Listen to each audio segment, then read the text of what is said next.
The gilded cage, the promise and the paradox of the preordained path. The only thing that interferes with my learning is my education. Albert Einstein. This assertion, as startling as a clap of thunder, still reverberates with precision, striking a chord in the heart of every individual shaped by education, even after nearly a century. The vast majority of us have spent at least 16 long years on a meticulously laid conveyor belt called growth. Do you remember how that journey began?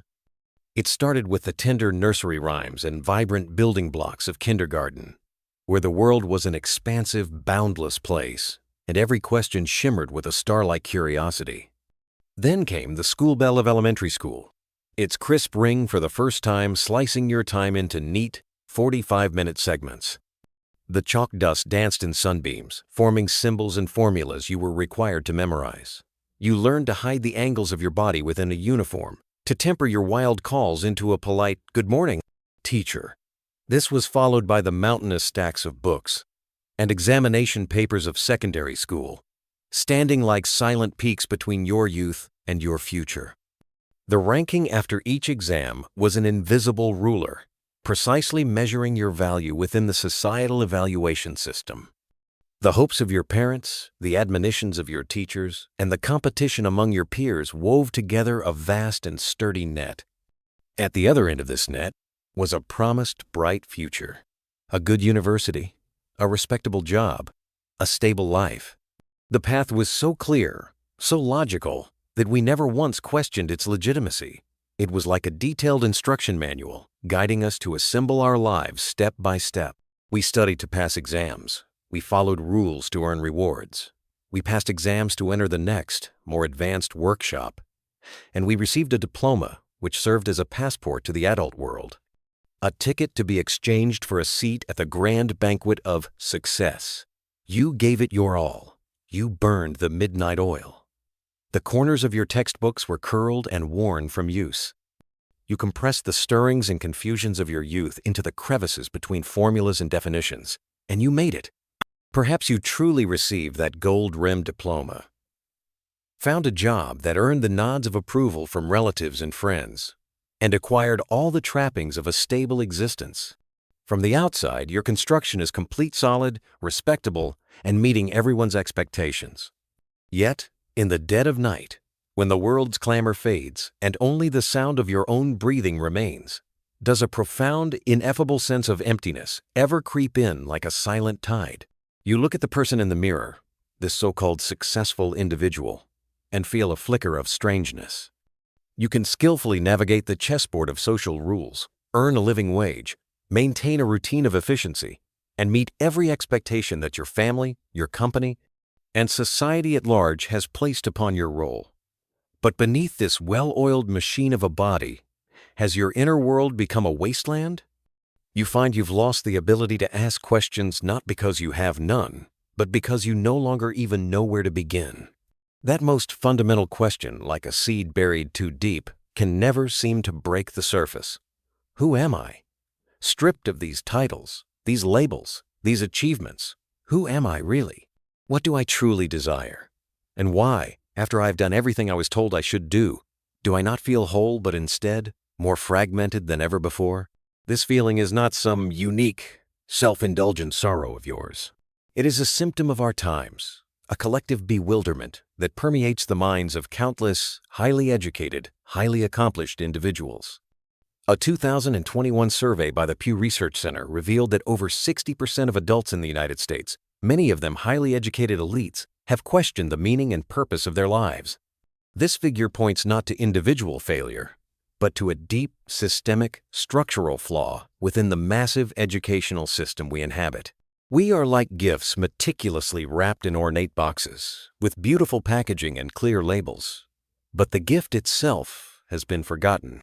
We stand in the gilded cage we built with our own hands, looking around in a daze, and for the first time, we realize that the grand road to Rome might not have been leading to our own inner Rome at all. Part 2. The Assembly Line of Minds, the Architecture of Control. To understand our inner disorientation, we must trace it back to the very blueprint of the system itself. The modern educational framework was not born in an idealistic, pastoral era aimed at enlightening the human mind. Its foundations are deeply rooted in the billowing smoke and deafening roar of the Industrial Revolution. It was an age that demanded a large, predictable, and disciplined workforce. The new factory owners and the machinery of the state needed not philosophers, poets, or idiosyncratic thinkers, but laborers who could follow instructions with precision, clock in and out on time, repeat the same task on an assembly line, and refrain from asking too many questions of why. And so the school, in a very real sense, was molded into a factory for the mind. If you examine its architecture closely, the parallels are striking. The crisp bell that signals the start and end of a class, is not an echo of the factory whistle that marked the beginning and end of a shift? Students, sorted by age and subject, sit in uniform rows, much like standardized products awaiting processing on a conveyor belt.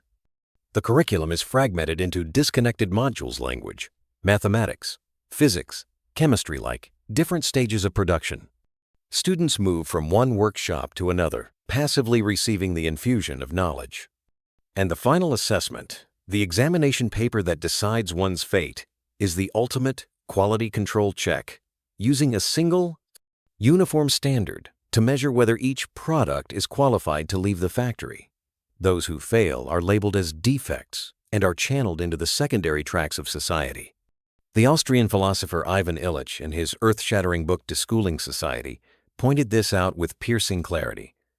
School has become the world religion of a modernized proletariat and makes futile promises of salvation to the poor of the technological age.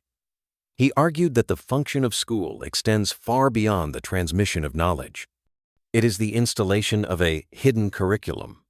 It teaches us an unconditional obedience to institutionalization, to authority, to passive acceptance. It trains us to believe that only knowledge acquired through officially certified channels is true knowledge, and only with a diploma or certificate do we possess the qualification to exist in society. This is a system that rewarded not insight, but memory, not reflection, but repetition. You were taught to remember, not to understand, to conform, not to question. You were taught to meet external expectations, not to explore your own inner world. The process is so insidious and gradual that we all become cogs in this vast blueprint. We believe we are learning how to drive the world, when in fact, we are merely learning how to be driven by it. We were trained to be useful components of the system, not complete individuals with the self-awareness to scrutinize and even create systems.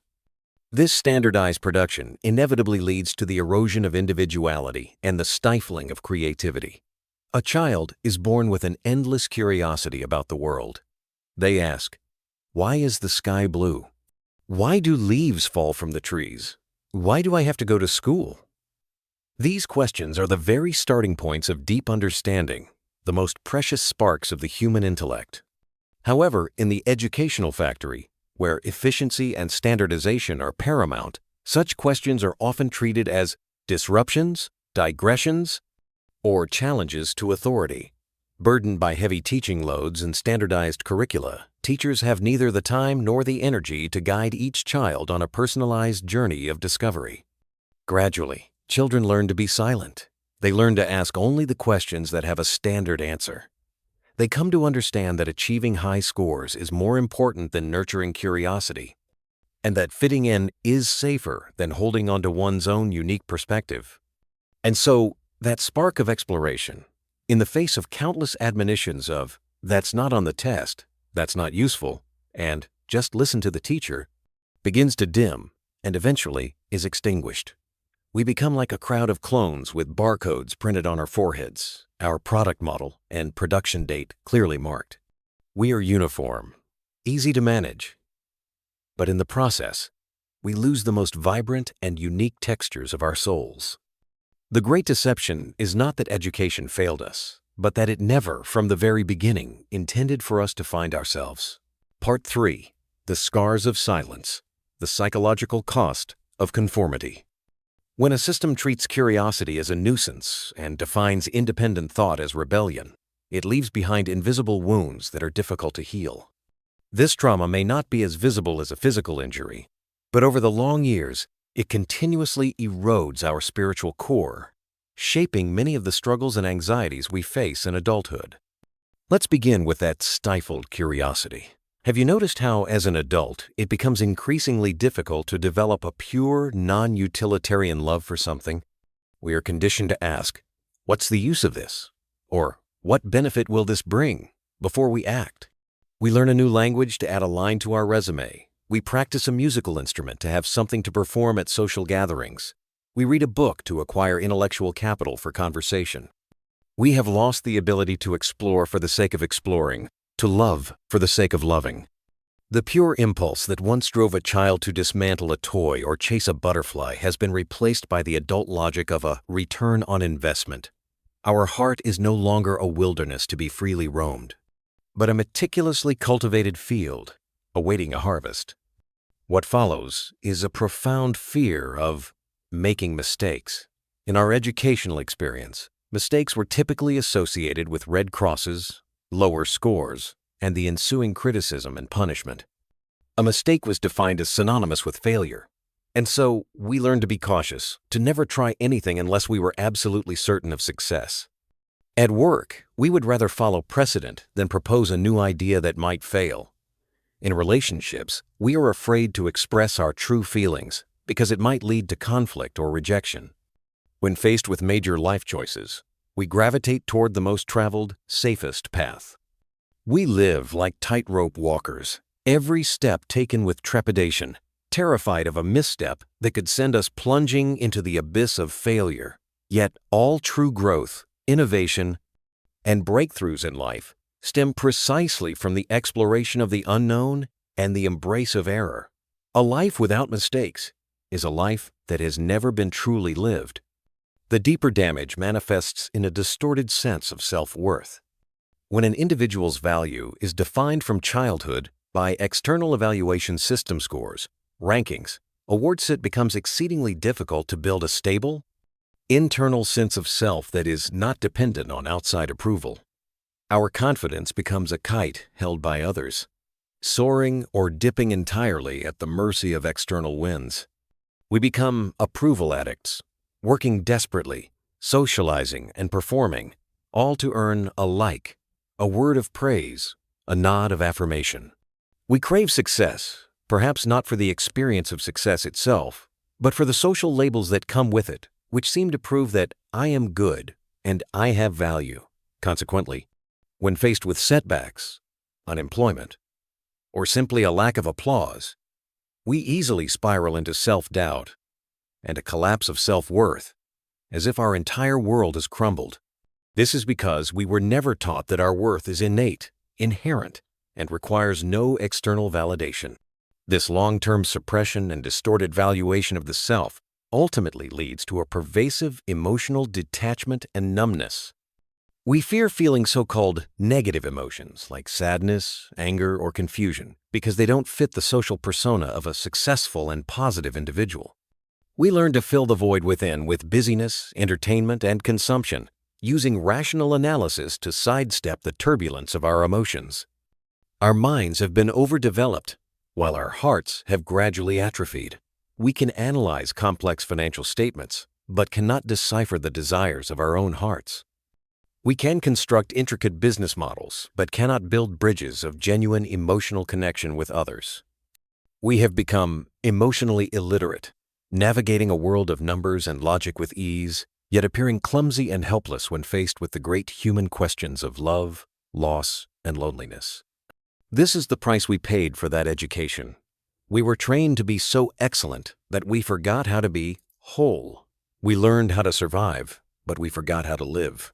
We became an efficiently functioning part of society's elaborate machine, only to hear the hollow echo of our own souls in the moments the machine pauses.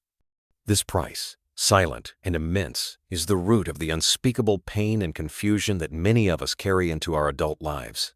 Part 4. The Journey of Unlearning, Reclaiming the Sovereign Self. However, to recognize the existence of the cage is the first step toward breaking free from it. True liberation begins not with a spectacular external revolution, but with a quiet and profound inner awakening.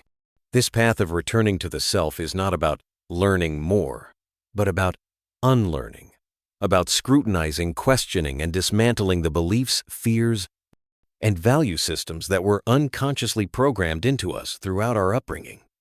This process of unlearning starts the moment you dare to confront the questions you have long suppressed. Allow yourself now, like a child who has never been tamed, to ask again. Is the success I am chasing something I have defined for myself, or is it a script handed to me by society and my family? If I were to shed all external expectations, who would I truly want to be? Is my daily hustle driven by a deep inner calling, or is it merely an escape from the emptiness and anxiety I feel when I am alone? The shoulds and should-nots that I live by, where did they come from? Do they make me freer, or do they bind me even tighter? What do I fear? Is it failure itself, or the judgment of others that follows failure? If I were no longer afraid, what different choices would I make? When you begin to engage in this honest dialogue with yourself, you have already embarked on the journey of awakening. You will start to see that many of the truths you thought were indestructible are merely the contingent products of a particular history and culture. You will find that the self you held onto so tightly is largely a reflection of others' expectations. You become like an archaeologist, carefully brushing away the layers of dust from the ruins of your psyche, searching for that authentic, original self. Real education is the art of living, not a technique for survival. It happens in every moment you choose to live for yourself. When you read not to pass an exam, but to feed your own curiosity, you are engaged in real education. When you write not to meet a rubric, but to hear the echo of your own thoughts, you are engaged in real education. When you learn not to achieve a goal, but to make your own life experience richer and more profound, you are engaged in real education. This kind of education requires no classroom, no textbook, no grading. It requires honesty, intention, and the courage to face yourself. It grows in the books you choose, the words you write, the questions you stop avoiding. It thrives in the way you listen, the way you pause, the way you choose truth over comfort, again and again. And eventually, you understand. You were not brought into this world to fit in. You were brought here to wake up. This process will be uncomfortable. It will be painful. As you start to deconstruct the false self, you may feel lost and vulnerable, as if waking from a familiar dream into an unknown wilderness. But trust that this is the beginning of healing. You are transforming from a passive reactor into an active creator. You no longer need constant structure to feel secure, because you are beginning to find your foundation within. You stop defining your worth by your productivity, because you are beginning to experience the inherent value of your own being. Look at the world around us. Those who have truly advanced human civilization, whether it's Copernicus in science, Van Gogh in art, or Socrates in philosophy, were all, without exception, problem students of the existing system. They dared to question, to explore, to walk a path that no one else understood. They understood that true growth is not about making oneself more adapted to the world, but about making oneself more capable of creating a new one. So, my friend, the next time you feel lost, the next time you feel that disconnect from the world, please do not blame yourself. It is not your fault.